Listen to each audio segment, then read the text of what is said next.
doubting yourself. You doubt yourself a lot. You doubt your creativity.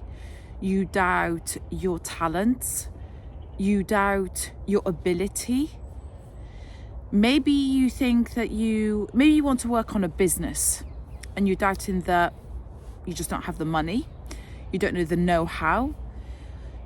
You're doubting your ability to pass an exam. You're doubting if that marriage that you want to go into will work out successfully. But you're only doubting because you don't know who you are. Do you know who you are? And I'm not talking about your name, your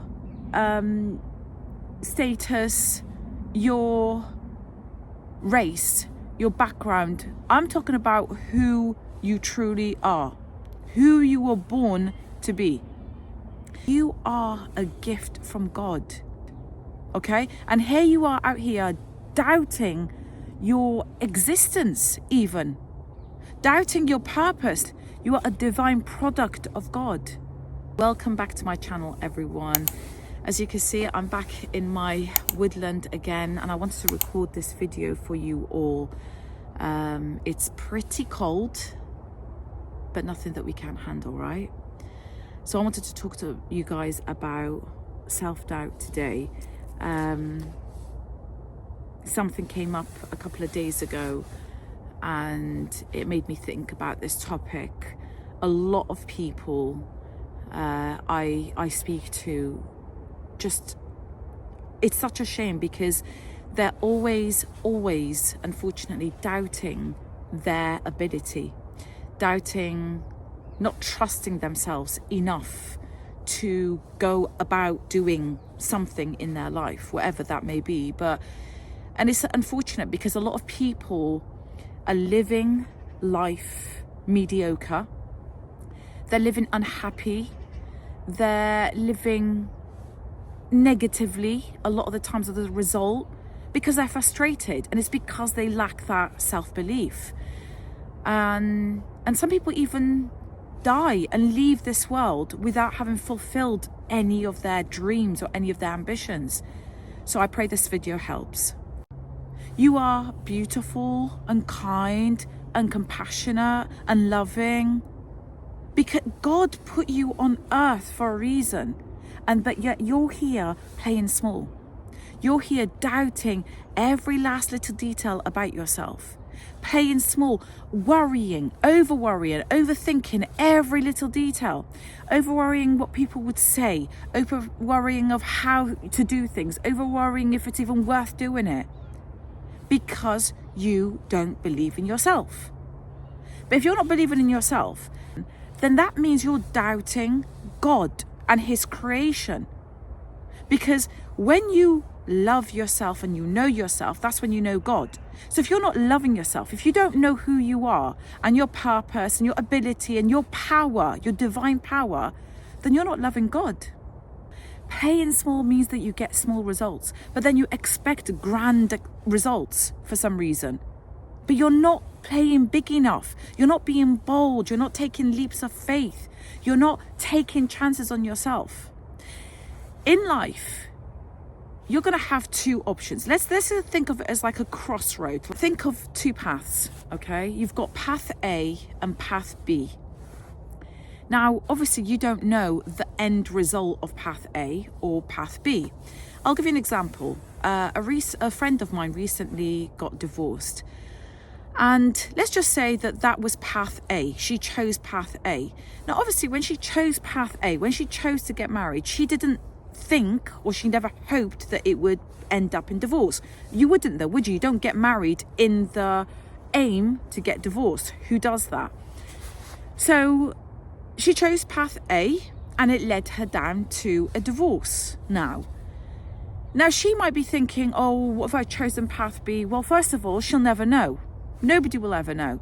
But she chose path A. Now she might have thought, oh, but this was the wrong choice. But at the time, obviously she didn't know that it was the wrong choice.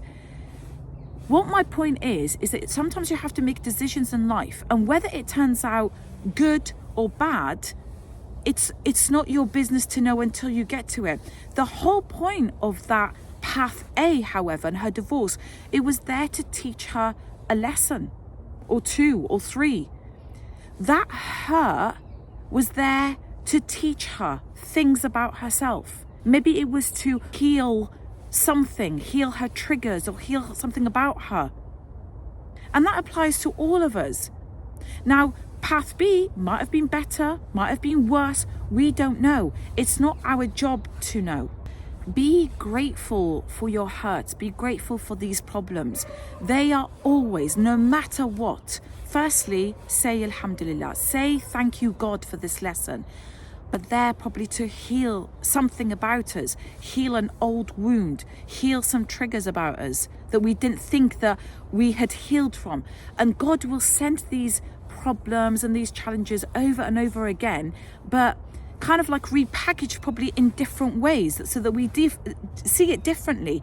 But then what essentially he's doing to us is he's testing our ability whether we are able to deal with them, and how do we deal with them.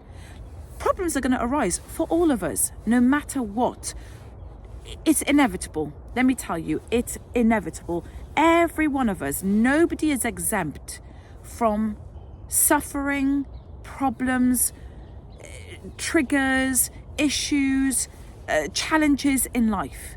But each of our problems that we face, they are there to teach us a lesson.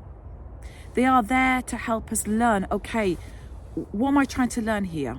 But let's just say you have a plan in your mind, okay? You want to go down this particular path. I'm going to do X, Y, Z, and this is how it's going to turn out, etc. But we plan, right? And we plan in certain ways.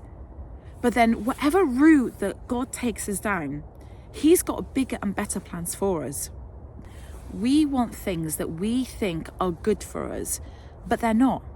And so what God is doing, ultimately, he's doing it in our favor because he loves us.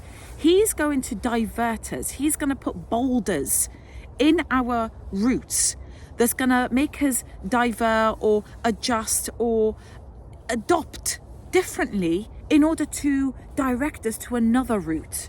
But it works out in our favor. And you will only notice this when you look back in life and you think, oh my God, that happened, and I'm so fortunate that that problem happened, that divorce happened, that house didn't fall through, I didn't make that money, I didn't have that money, because ultimately that's what's led me to be in a better position now.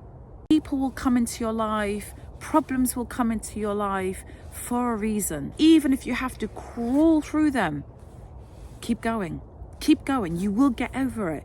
And you've got over 100% of all of your past problems.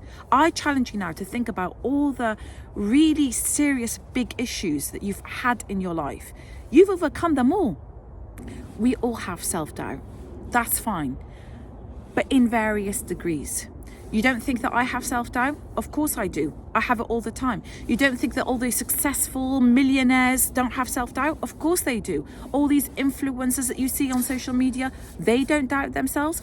Of course they do. But the difference between people that are successful and those that are stuck in their ways, their old ways, and they haven't progressed in life is one thing, is that they have learned to minimize and reduce that self-doubt to a bare minimum. Okay, we all have it. But they are able to overcome them. They've learnt strategies, they've had help, they go counselling, they've had mentors that have helped them along the way. But they believed in themselves and they took action on themselves. And so can you.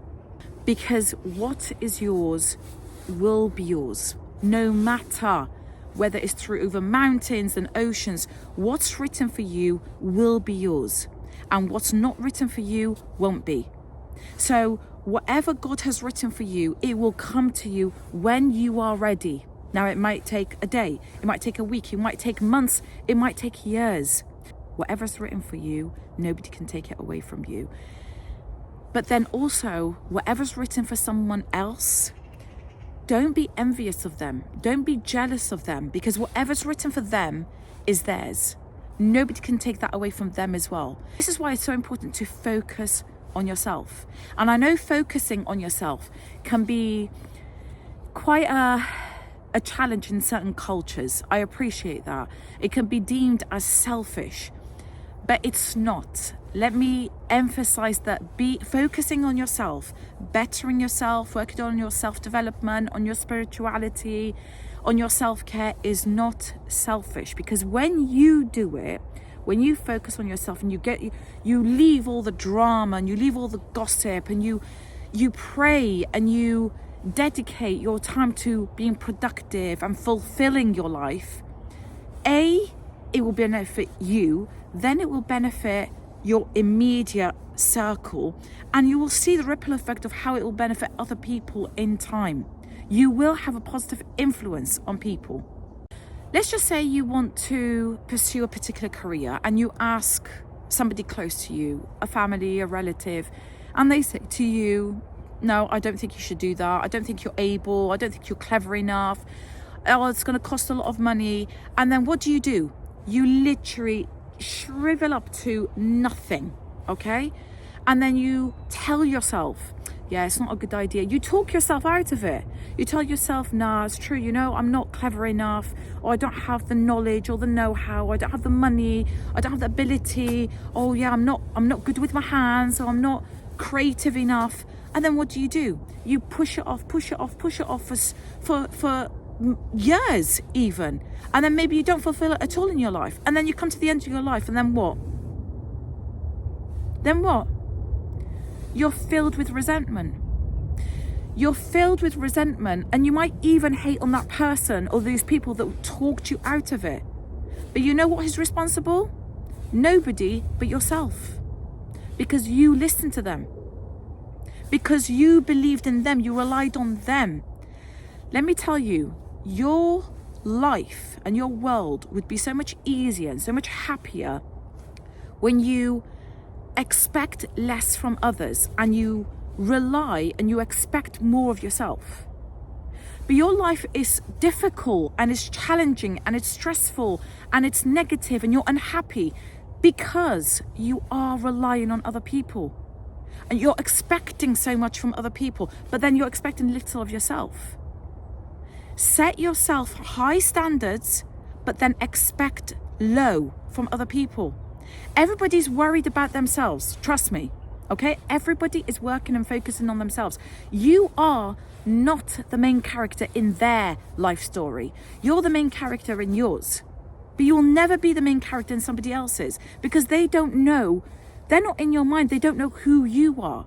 You need to know who you are. You need to know your God-given gifts. You need to know your ability, what you're capable of. You need to know your power and then walk in that power.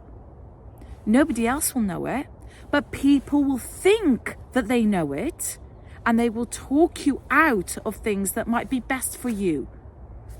Well, yeah, of course, within reason, there are things that people might advise you or guide you, but take it with a pinch of salt. But like I said about those paths, there is no wrong or right decision. Let me tell you, in life, there's no wrong or right. There's no bad or good. You have to make a decision based on your experience, based on your understanding. Trust your intuition, trust that gut feeling, and go for it. Okay? If you see a vision, if you have your eyes set on a goal that will bring about positivity, bring about goodness for you or your environment or your community or for the world, go for it. You'll never know if it was the wrong decision unless you try it. And then you'll see from there, okay, what lessons have I learned? You will see where God then will divert you to other better opportunities. But you will only know once you try. And I'm telling you, when you walk on that path, when I first started out in my speaking a few years ago, I wanted something for myself. I envisioned certain things for myself, and I have fulfilled most of them. But I also I have seen that God has brought, as a result, from one thing to another, the opportunities that come my way, and I have landed in places that were way beyond my wildest dreams, and I have spoken at places I never even imagined I would as a result. So trust yourself enough. Take that first step. Don't look into too much of the details of the how or the what or the why, all those intricate details. Worry about them as and when they come along. You will see the opportunities, how they will come your way as a result. You doubting yourself will only cause a lot of unhappiness and misery in your life. There are people, half your intelligence, half your ability, half your money, that are doing much more, that are successful, however you like to define success. But they are successful in life simply because they believed in themselves, because they didn't doubt themselves as much. They conquered that doubt and they pushed through it and they tried and they made mistakes. Don't look at people and think, wow, she's so lucky, look how she's so confident, oh, she's lucky she's got help, or she's lucky she's got money. No, she's not lucky. She's not lucky because she has had sleepless nights. She has made many mistakes. She has had to learn from these mistakes. She has had a lot of heartbreak as a result. She had to suffer a lot of trauma as a result. Let me tell you, in my life, I have become confident and I speak and I'm successful in my life, but it hasn't come easy. Let me tell you, when I talk back and think back in my life and my life stories, I went for years at one point of complete low, being depressed, thinking my life was over, wanting to end my life because I just didn't want to live it. It was just, there was no point. It was horrible. But I prayed and I believed. I prayed. I got so low that I couldn't go any further. I couldn't go any lower. So the only way was where? It was up. And I hung on. And I literally crawled through life. But then God had a life for me. Literally, it was like a climax. He had like a life for me, ready on the other side of this hurt, of years and years of hurt and low.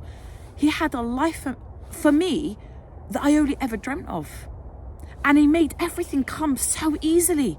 Bam, bam, bam, bam. One thing after another. The rewards were so rewarding. The contentment and the happiness that I was in for a very long time as a result of this particular trauma and this situation in my life. I was grateful, but I couldn't believe. God has better plans for you. Please remember who you are. Trust in yourself.